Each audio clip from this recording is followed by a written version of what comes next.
ॐ नमः सिद्धेभ्यः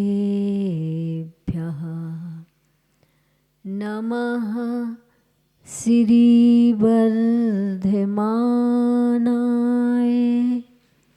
निर्धूत कलिलात्मने लोकानां त्रलोकानां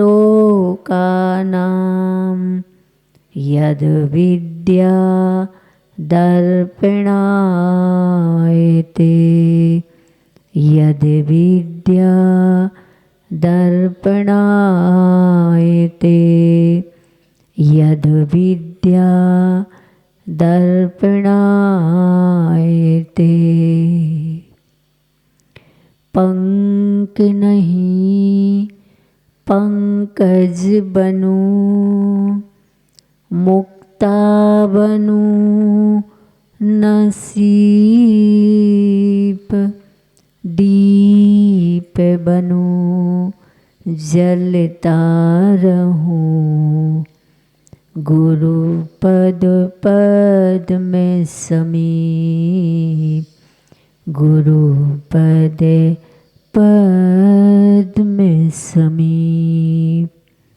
पंच परमेष्टि भगवंतों की, श्री कुंडलपुर के बड़े बाबा की, चंद्रगिरी महातीर्थ के 1008 चंद्र प्रभु भगवान की, विश्वशंकर चिंतामणि पारसनाथ भगवान की, भगवान महावीर स्वामी की, संत शिरोमणि आचार्य भगवंत गुरुदेव श्री विद्यासागर जी महाराज की, गुरुनाम गुरु श्री ज्ञान सागर जी महाराज की, आचार्य भगवंत श्री समय सागर जी महाराज की, 3 कम 9 करोड़ मुनि राज्यों की,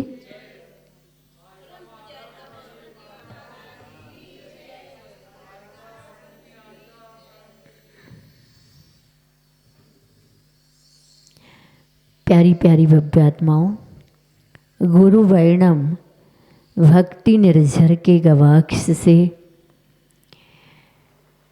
कीर्ति ध्वज सत्य के अनुपालक आचार्य भगवंत ने सत्य की खोज ही नहीं बल्कि सत्य की अनुभूति के लिए सूर्योदय शतक लिखा है। और सूर्योदय शतक से अविरल झरझर झरता आत्म तत्व के निकट में पहुँचने का वह झरना देखें। वेग बड़े इस बुद्धि में नहीं बड़े आवेग, कष्टदायिनी बुद्धि है जिसमें ना संवेग। वेग तो बढ़े लेकिन आवेग ना बढ़े। वेग कई प्रकार के, उनके आगे उपसर्ग लगा दो तो संवेग निर्वेग, लेकिन आवेग उद्वेग ना बढ़े। और अगर आवेग उद्वेग बढ़ गया तो कष्टदायिनी बुद्धि है। फिर ये बुद्धि कैसी है? कष्ट को देने वाली है। होता क्या है, छोटी सी बात रहती है और आवेग उद्वेग बढ़ जाता है तो मंगल में दंगल हो जाता है। और अगर संवेग और निर्वेग बढ़ जाए, वेग में सम उपसर्ग लग जाए या निरुपसर्ग लग जाए तो दंगल में भी मंगल हो जाता है। तो कष्टदायिनी बुद्धि है जिसमें ना संवेग। काल काल से चल रहे, कल्प काल से चल रहे विकल्प ये संकल्प, अल्प काल भी मौन लूं चलता अंतर जल्प। कल्प काल से कल्पांत काल, कोई और छोर नहीं। तब से क्या चल रहा है इस जीव का? विकल्प और संकल्प। जहाँ संकल्प और विकल्प वहाँ आर्त और रौद्र ध्यान है। लेकिन अल्पकाल भी मौन लूँ, अगर थोड़े से समय के लिए कोई मौन भी लेता है, जैसे आप लोग यहाँ मौन से बैठे हैं, लेकिन चलता अंतर जल्प, अंतर में तो जल्प चल रहा है, विकल्प वाद चल रहा है। क्या प्रवचन कितनी देर होता है, फिर उसके बाद ये करना है, फिर उसके बाद ये करना है, उसके बाद ये करना। मतलब हम सभी प्रवचन सभा में शरीर से तो उपस्थित हैं, लेकिन मन से हम उपस्थित नहीं हो पाते और मन को मौन नहीं करा पाते हैं। सो भी फिर भी आचार्य भगवंत कहते हैं, अगर तू बाहर से भी मौन हो रहा है तो अभ्यास करते करते एक दिन अंदर से भी मौन हो जाएगा। पर घर में क्यों घुस रही, निज घर तज यह नी भीड़, पर नीडों में कब घुसा, पंछी तज निज नीड। पर घर में घुस रहे हैं सब लोग। ये शरीर क्या है, तुम्हारा घर नहीं है, ये पर घर है। निज घर तज यह नीड, मतलब भीड़, निज का घर तज के पूरी भीड़। ऐसा नहीं कि शर्म की बात नहीं है क्योंकि तुम अकेले नहीं हो। क्या शर्म तब लगती है जब आप अकेले हो, लेकिन भीड़ ने अगर गलती की हो और पर की घर में घुस रहे हो तो बड़े उद्वेग के साथ, बिल्कुल ऐसे जैसे हम निश्चल और सही हों, ऐसे घुसते बेधड़क। ध्यान रखना, आज किसी का कहना ये युग ऐसा युग है कि 50 स्टूडेंट्स में 5 स्टूडेंट्स पास हुए और 45 फेल हो गए।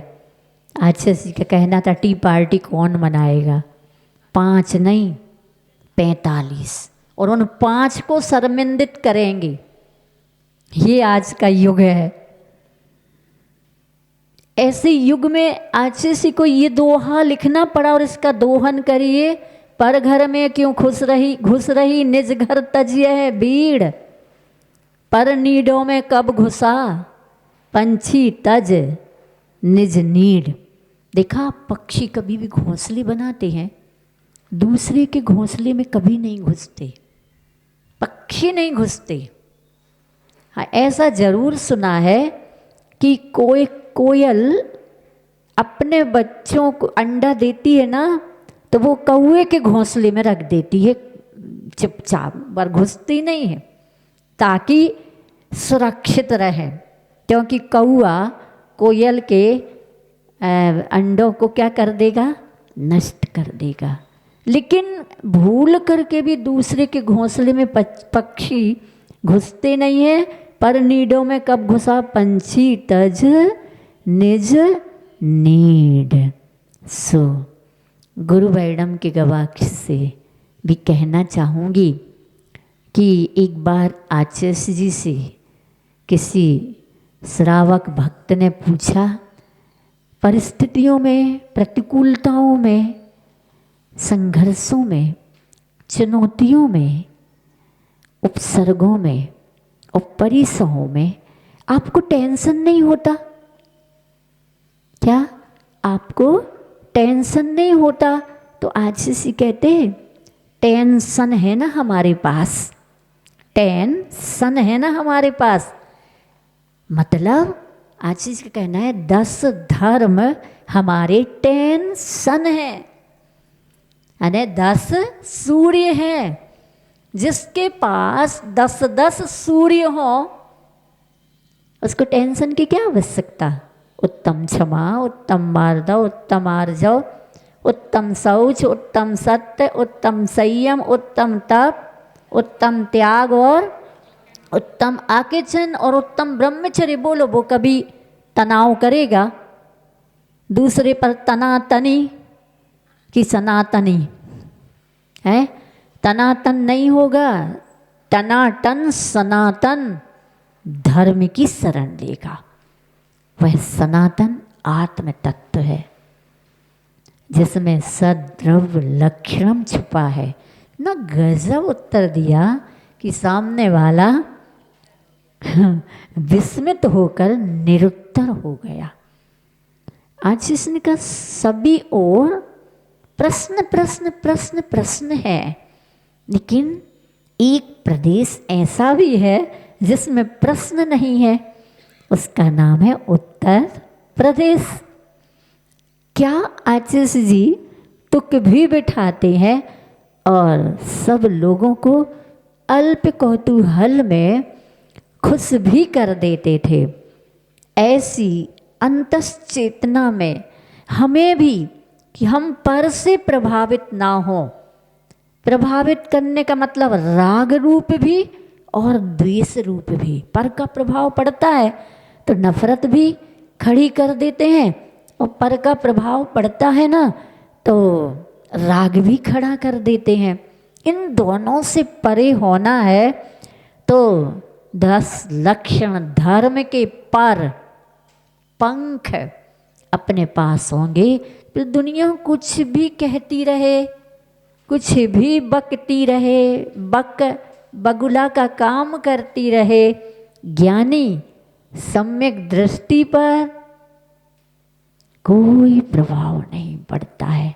फिर वो भले ही घर में क्यों ना रहता हो अथवा वन में क्यों ना रहता हो, दोनों में सम्यक दर्शन और सम्यक दर्शन के साथ आया हुआ अणुव्रत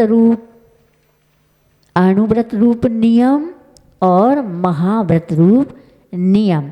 हाँ, फर्क इतना पड़ता है, कोई महाव्रती है तो उसकी निर्जरा में और उसकी समता में प्रौढ़ता रहती है। आज से कहते कैसी प्रौढ़ता रहती है, जैसे गन्ना देखा आपने, गन्ने की ऊपर की पोर जो पूर्ण मीठी नहीं होती है फिर भी मिठास होती है।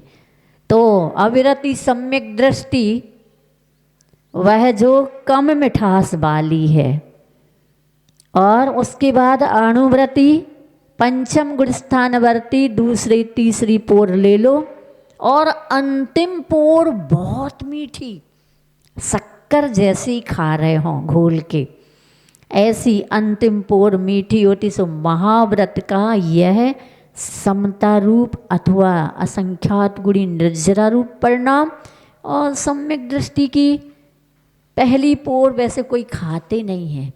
एक उदाहरण, एक देश बच्चा खा ले पहली पोर को भी, लेकिन बालक खा सकता है, पालक नहीं खाता। वो तो 2-3 पोर अलग कर देता है, फिर 2-3 पोर के उपरांत की पोर वह चूसता है और उसका प्रयोग करता है। तो यह रत्नकरंडक श्राप का चार भी ऐसे ही समझो। 2-3 पोर के उपरांत की मिठास किसमें? पंचेंद्री के विषयों में नहीं, ये अणुव्रतों में भी नहीं। ये अणुव्रत तो साधन है सच्चे सुख की अनुभूति के, पथ हैं, साधना है। लेकिन जो अंतरंग से अहिंसा में आनंद लेता है, अहिंसाणुव्रत में, सत्याणुव्रत में, कि आज मैंने स्थूल झूठ नहीं बोला, फिर भले ही घर में कोहराम मच जाए। क्या घर में कोहराम मच रहा है, तू मैं हो जाए, क्या तू मैं हो जाए, लेकिन मैं तो ना तू करूँगा या ना मैं करूँगा। मैं करने वाला, मैं करने वाला तो बकरा होता है, और जो बकरा होता है फिर उसका क्या होता है, एक दिन खूब अच्छी अच्छी मिठाइयों की बात उसका हलाल किया जाता है।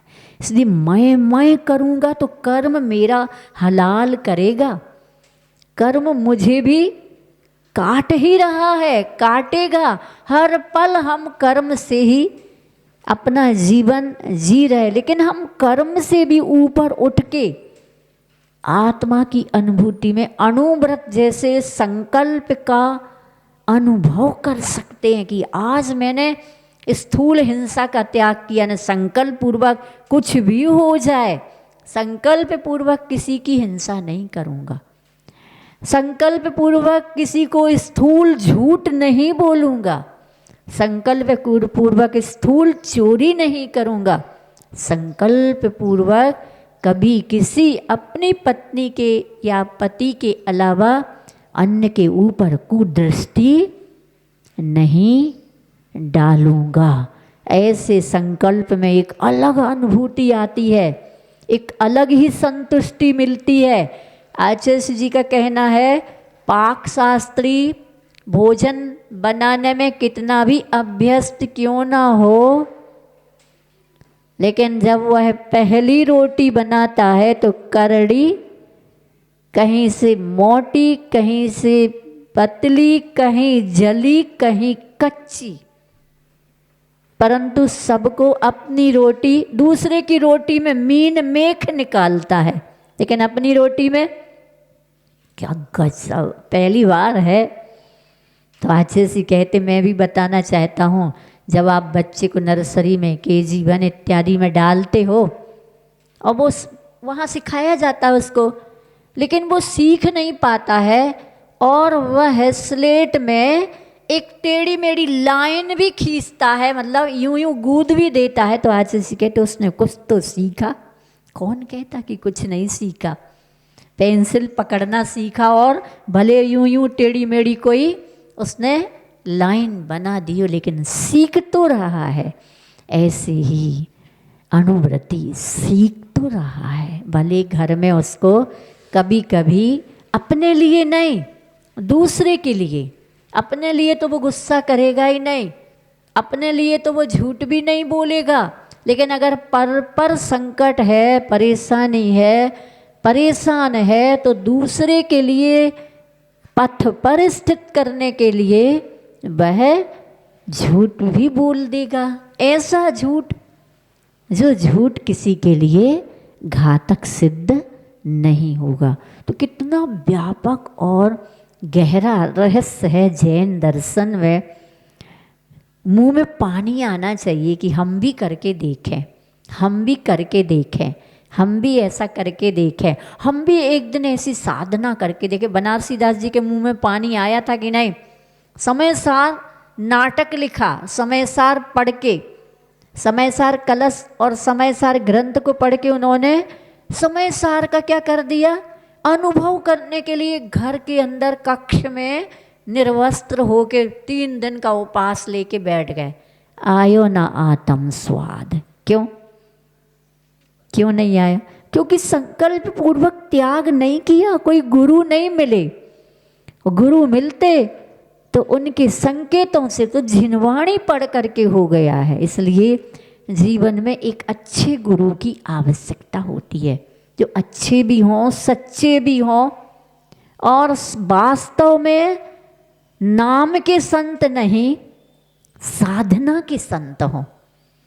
तो ऐसे साधना के संत स्वामी समंत भद्र जी और उनको बताने वाले आचार्य भगवान श्री आचार्य श्री जी। आज हम परिग्रह परिमाण अणुव्रत पढ़ेंगे। क्या? परिग्रह इत्तरिका गमनम च स्मरस्य पंच व्यतिचारा। बोलो।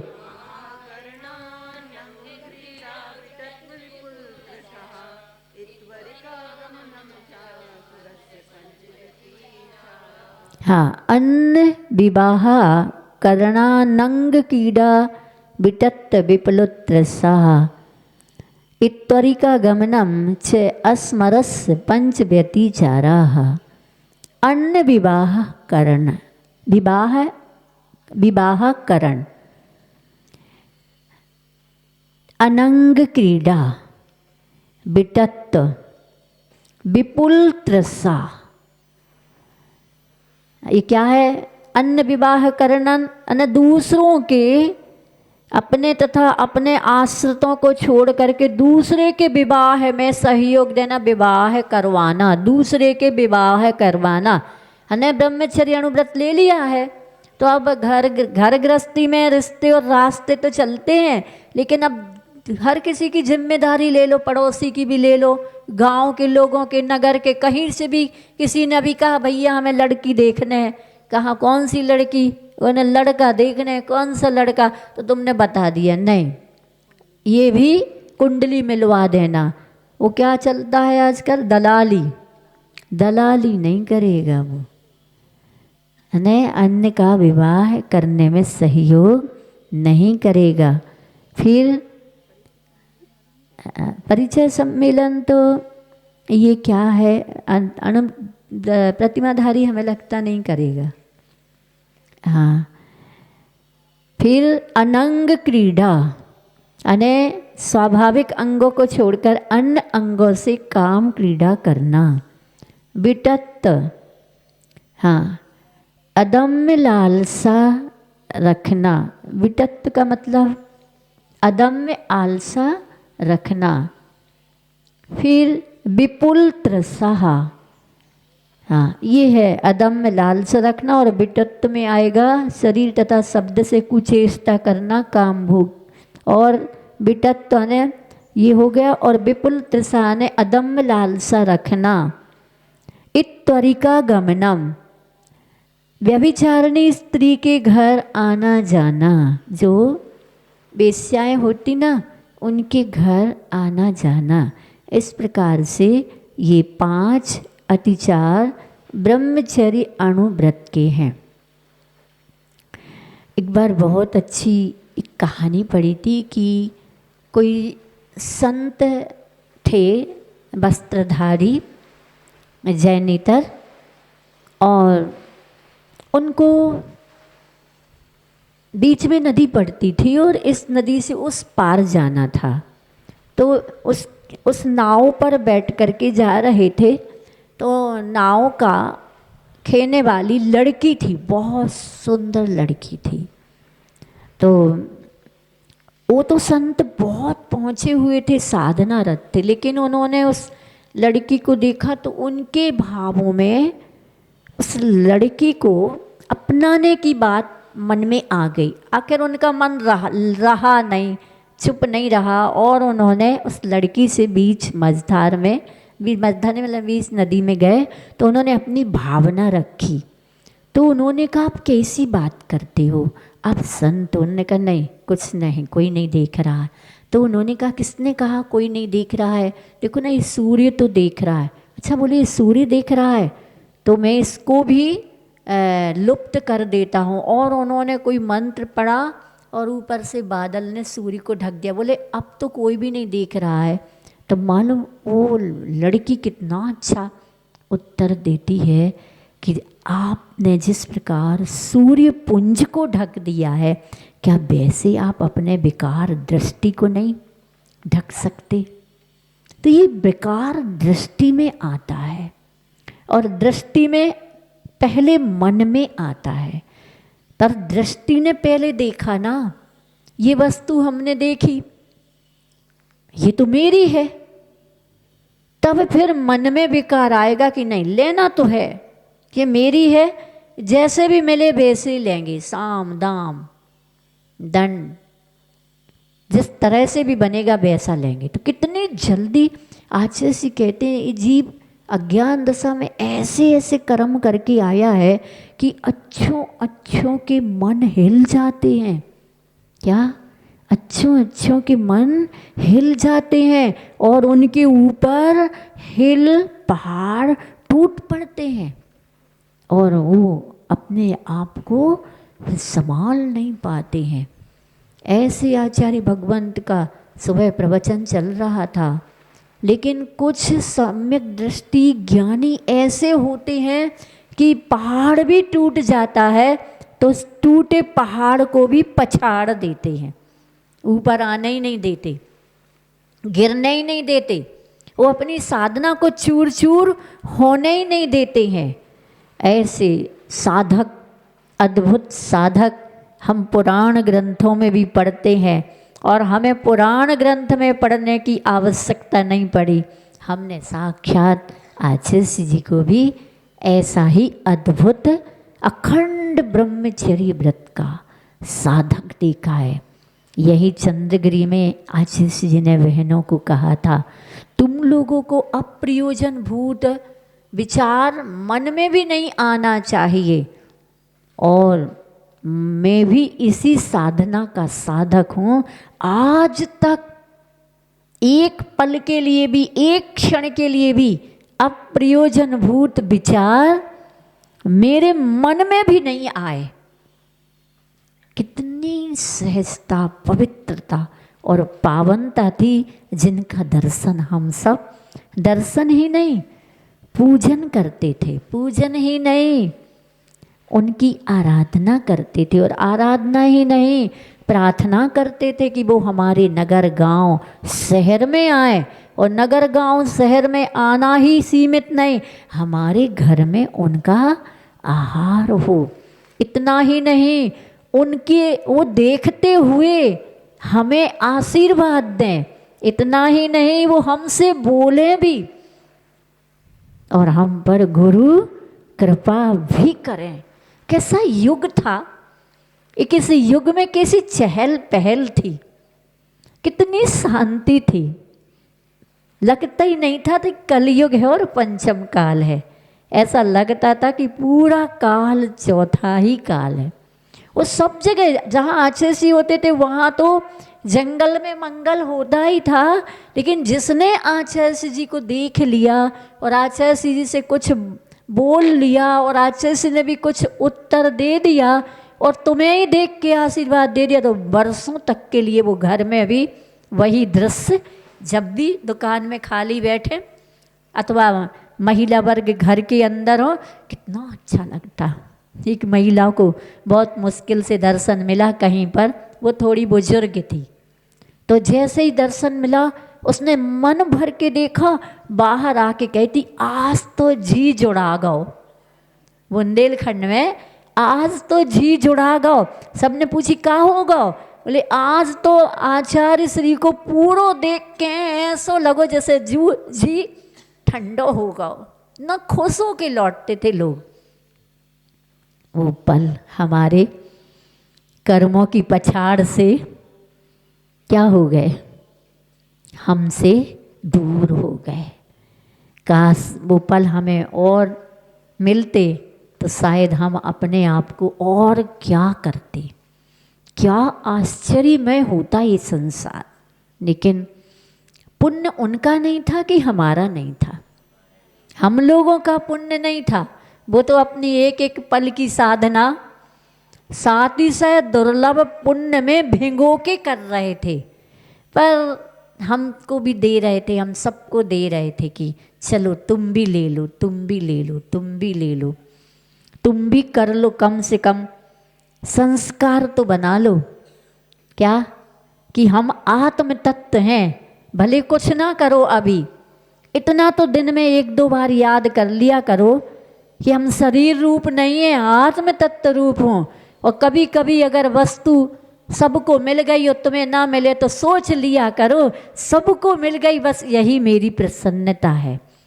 महापुरुषों की प्रसन्नता सबको मिलने पर होती है, और जो छोटे लोग होते हैं वो सबको क्यों पहले दिया, मैं पहले अधिकारी था, मुझे पहले मिलना चाहिए था।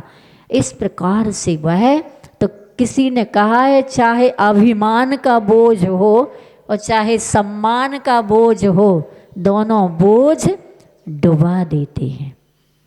इसलिए बोझ नहीं बनना चाहिए। कोई भी चीज़ हमारे जीवन की बोध तो बन सकती है, ज्ञान है तो ज्ञान का विषय तो बनना चाहिए, लेकिन ना घमंड का विषय बने और ना ही दीनता हीनता का विषय बने।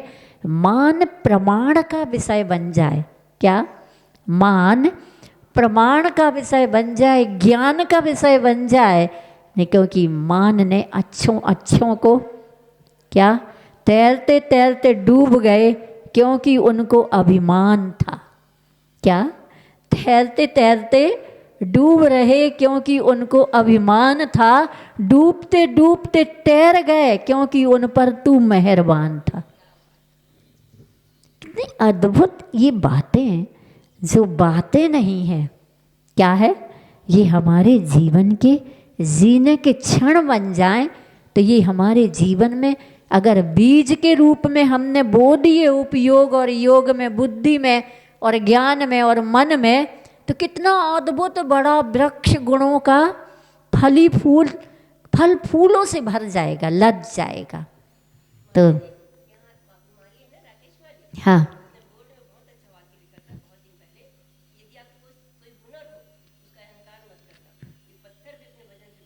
बिल्कुल, पत्थर भी अपने ही वजन से डूबता। दुनिया सोचती कि उनने मुझे डुबाया है, लेकिन वास्तव में हकीकत तो है कि कोई किसी को डुबाता नहीं है, बल्कि निमित्त तो बनता है, लेकिन डूबता तो अपने कर्म से है। और कर्म में और आया है, आचार्य कहते महापुरुष तो कर्म के उदय में इतने हल्के होते हैं, इतने हल्के होते हैं। आज श्रीपाल की कहानी चल रही थी, 2 दिन तक चली, परसों भी चली थी, कल आज भी चली। श्रीपाल के लिए आचार्य कहते कोटि भट्ट श्रीपाल थे, इतना बाहुओं में बल, एक ही बाहु से एक ही साथ करोड़ों राजाओं को या सैनिकों को पछाड़ सकते थे, लेकिन समुद्र में गिराया तो श्रीपाल सोचते हैं ये भी कर्म है। कर्म का उदय तो ऐसा आता है कि घर भी बिकवा देता है, जायदाद दौलत खेत भी बिकवा देता, सब बिकवा देता, क्योंकि ये कर्म है। देखो मैंने भी समुद्र का ऋण लिया था, आज मुझे समुद्र में गिराया गया, ये ऋण है। कोई किसी के प्रति विकल्प आत्मोद्यान नहीं। पार करते करते राजा के वहाँ दरबार में पहुँच जाता, राजा इंतजार ही कर रहा था, वह अपनी पुत्री को ही देना, तो सोचता है कि देखो एक ने गिराया और एक ने स्वीकारता दी, मैंने मुझे स्वीकारा। इतने में ही वो धवल सेठ आ जाता और कहता रुकिए, चुल्लू भर नहीं तैर सकता वो समुद्र कैसे तैर के आया, ये मेरा करने में अकर्मण्य है ना, धंधे बिजनेस करने में, इसलिए मेरा बेटा भांड है। तो भी कोई विकल्प नहीं। आचार्य का कहना भांड एक गाली है, और जिसको भी दी जाती है उसका मन अगर वो ज्ञानी नहीं है, अज्ञानी है, तो वह ईंट का जवाब पत्थर से देता है। लेकिन आचार्य का कहना श्रीपाल शांत, वो भी देख रहे, कह रहे थे देखो कर्म कैसी पलटवारी करता है। अभी समुद्र से पार करके आया हूँ तो एक ऐसा दुर्लभ पुण्य का पहाड़ जैसा लगा कि कोई पहाड़ पुण्य आ गया हो, क्योंकि राजा अपना रहा है और आधा राज्य भी दे रहा और अपनी कन्या भी दे रहा, लेकिन तुरंत ही कैसा पुण्य को पछाड़ने वाला पुनः पाप का उदय। कब पलट उलट पलट उलट पलट पाप पुण्य आता ही रहता है। अब तुरंत राजा ने कहा तूने धोखा दिया मुझे, तूने अपना सही परिचय नहीं दिया, अब तुझे फांसी के फंदे पर, फांसी पर तो लटकाए 1 2 3 नहीं हो पाता कि देवों ने कमल की रचना पर सिंहासन बना करके जय जयकार कर दी। तब राजा कहता क्षमा क्षमा क्षमा, और वो भी कहता क्षमा क्षमा। उसने कहा तुम लोग का कोई दोष नहीं, सब मेरा ही कर्म का दोष है, मैं तो ऋण ले रहा और जो दे रहा हूँ, बस इतना ही तो कर रहा हूँ। कैसे सम्यक दृष्टि, जिनके मन में उफ भी नहीं आता है, ऐसे परिचय कराने वाले हम सबको आचार्य जी रहे हैं। तो आज पुनः अपन देखें परिग्रह परिमाण अनुव्रत क्या कहलाता है। तो हमें इन ब्रह्मचर्य व्रत के ब्रह्मचर्य अनुव्रत के अतिचार ध्यान में रखना चाहिए कि दूसरे के विवाह में, हाँ रिश्तेदार हैं तो उनके विवाह में सम्मिलित हो सकता, क्योंकि रिश्ते व्यवहार निभाना पड़ता है, लेकिन वह दूसरे की कुंडलियाँ मिलवाना, विवाह करवाना, दलाली करना नहीं करेगा। और अनंग क्रीड़ा ने अंग को छोड़ करके अन्य दूसरे अंगों से क्रीड़ा नहीं करता, विटत अर्थात कुचेष्टा इत्यादि नहीं करेगा, और विपलत त्रसा अदम्य लालसा नहीं रखेगा, और एक तरीका गमन आने जो वेश्या इत्यादि है, विवाहित स्त्री इत्यादि होती है, उनके भी घर आएगा जाएगा नहीं। अब परिग्रह परिमाण व्रत, जो कि परिग्रह दुख का कारण है। अगर जहाँ परिग्रह वहाँ पांचों पाप हैं, और जहाँ परिग्रह में हमने सीमा बना ली वहाँ परिग्रह परिमाण अनुव्रत आता ही है। धनधान्यादि ग्रंथम,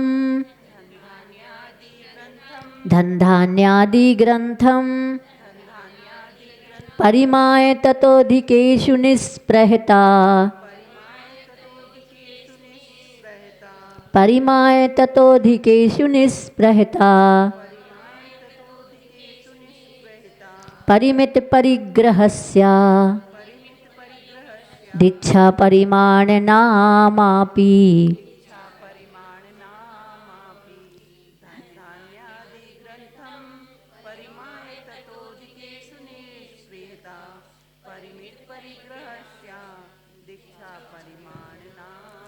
हाँ, धन धान्यादि ग्रंथम परिमाय ततः अधिकेषु निस्पृहता, परिमित परिग्रह स्यात् इच्छा परिमाण नाम अपि।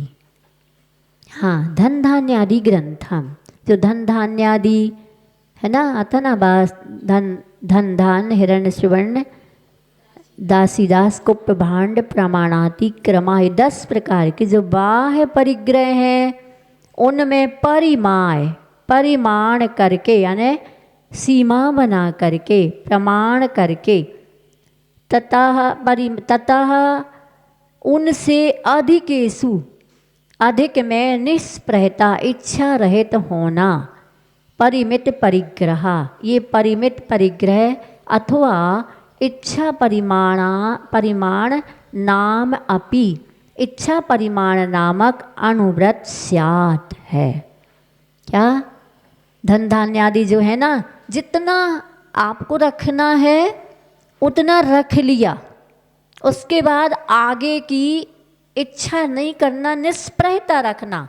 अगर आपको 1 करोड़ रखना है तो 1 करोड़ का है नहीं अभी, लेकिन संकल्प हम इससे अधिक नहीं रखेंगे, तो 1 करोड़ को तो वह पूर्ण करने की इच्छा रखेगा, लेकिन उस इच्छा में भी किसी के पेट पर पैर रख के नहीं, पेट पर लात रख के नहीं, पीठ पर पैर रख करके करेगा। अब पीठ पर पैर रखने बता, मजदूरी करवाएगा, मजदूरी करेगा, लेकिन किसी का पेट यानी भूखा हो और तुम्हें तो देना ही है, हो तुम्हारे यहाँ खाने को नहीं हो, नहीं, ऐसा अनुव्रती इतना निष्ठुर होगा नहीं। तो इस प्रकार के 10 परिग्रहों में जितना वे अच्छे से कहते इतना भी नहीं रखेगा कि कभी भाव इस भाव में पूर्ण ना हो, और अब खराब रख ले, इतने मकान, इतना धन, इतना सोना चांदी, इतने खेत, कितने कितने तो हो गई नहीं। तो ऐसा भी नियम में कोई किसी भी प्रकार का मायाचारी नहीं, ऐसा ले रहा है। रावण ने जैसा लिया था ना, रावण तू क्यों संकल्प नहीं कर रहा है, तू भी ले। मुनि प्रवर, जो स्त्री मुझे नहीं चाहेगी उसको मैं हटा अपनी बनाने की कोशिश नहीं। बहुत बढ़िया रावण, तुझे मेरा आशीर्वाद है, तू फले और फूले। उसको क्या मालूम था, एक व्यक्ति ने त्याग के नाम पर क्या कर दिया, कुछ तो मैं त्याग नहीं कर सकता हूँ, ये भी मुझे अच्छे लगते, ये भी मुझे अच्छा लगता, मेरी हर जोड़ी कपड़े मुझे अच्छे लगते, मेरे हर आभूषण मुझे अच्छे लगते, जितने नोट हैं, बैंक बैलेंस है, वो भी सब और चाहिए। तो फिर भी देर सोच रहा क्या करूँ मैं, त्याग क्या। तो मुनि प्रवर ने फिर देखा अभी तक आप नहीं त्याग कर पा रहा, ठीक है मैं पत्थर का त्याग करता हूँ, पत्थर खाने का त्याग करता। बहुत बढ़िया, बहुत बढ़िया। अब दूसरे ही दिन से, पहले कोई ये मशीनों का ज़माना थोड़ी था, कोई मिक्सी नहीं थी चक्की भी अब पत्थर का सब कुछ, पत्थर का सिल, पत्थर का खल, पत्थर के चक्की, नहीं बना भोजन। बोले क्या बात है, बोले कैसे करूं, आपने पत्थर का त्याग किया और घिस के उसमें आ जाएगा। अब तो देखो ये छल था मेरा, ऐसी चीज़ का त्याग किया जिसमें हमें त्याग भी ना हो। पत्थर कोई खाता है? पत्थर खाता नहीं है, लेकिन अगर पत्थर में से कोई करता है तो उसका दोष तो लगेगा, तुमने पत्थर का त्याग किया है। तो ऐसे पकड़े जाते थे लोग, परंतु नहीं, हम इस पकड़ में नहीं आएंगे। हमारी पकड़ कैसी होगी? कर दिया तो कर दिया। आचार्य जी कहते हैं, जीते जी कुछ कर जा, वरना सिर पर कर जा। क्या? जीते जी कुछ कर जा, वरना सिर पर कर जा। आज नहीं तो कल, और कल नहीं तो परसों, इस भाव में नहीं तो अगले भाव में चुकाना तो, क्योंकि कर्जा किया है आपने। कर्ज तो बिना उसके चुकेगा नहीं। इस प्रकार से परिग्रह परिमाण करने वाले जितना कर लेते हैं वो भी सीमित अपनी औकात को देख के करते हैं, और अगर अपनी औकात से बाहर करते हैं तो उनको दोष लगता है, क्योंकि उन्होंने परिग्रह परिमाण अणुव्रत की अनुभूति नहीं की। क्योंकि जब सामने फैला हो सोना चांदी धन धान, क्योंकि त्याग करने पर उदीरना होती है। मान लो आपने रख लिया करोड़ रुपया, और एक ही रात में आप कई करोड़पति बनने के लिए आपके पास ऑफर आ गया है, क्या करोगे? लोभ का पानी मुख में, काय को त्याग कर दिया। ऐसा करो, तुम रख लो, दूसरे को खड़ा कर दे, तू ले ले, पर ध्यान रखना तू खर्च मत करना, हमारा ही होगा इसमें। फिर क्या मतलब? अनुभूति कर, सामने सब कुछ हो और फिर भी मन में पानी ना आए, मुख में पानी ना आए। जैसे कि मुख में तो नहीं आए लेकिन मन में जरूर पानी आ जाता है।